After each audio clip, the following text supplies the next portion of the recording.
அப்ப இடியாத் எதுக்கு என்கிட்ட என்ன ஸ்டீல் பண்ண அவரு என்கிட்ட கேட்காம if you just tell me that I will give you this நான் சொல்றேன் கிலோ சொல்றப்ப என்ன சொல்ல போற என்கிட்ட கொடு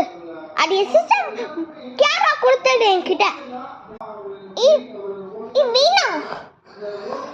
கேரா கொடுத்தா கேரா கிட்ட கேட்பேன் கேரா என்ன கேட்டு என்னாச்சு கேரா இது கொடு இந்த டைமண்ட் வந்துட்டா அதுவும் நீ மைரா கிட்ட கொடுத்தியா இந்த டைமண்ட் அழகா இருக்கு அது ஒன்றுதான் அப்புறம் எதுக்கு என்கிட்ட கேட்டுக்கிட்டு இருக்கேன் நான் ஒன்று இந்த மாதிரி டைமண்டே வச்சதில்ல அது மயிலாக்கு நான் குட்டதே இல்லையே என்னது அப்படியா ஆமாம் என்ன அது ஒன்றும் இல்லை நான் வச்சுக்கிறேன் அந்த ஒரு மார்க்கருக்கு பெரிய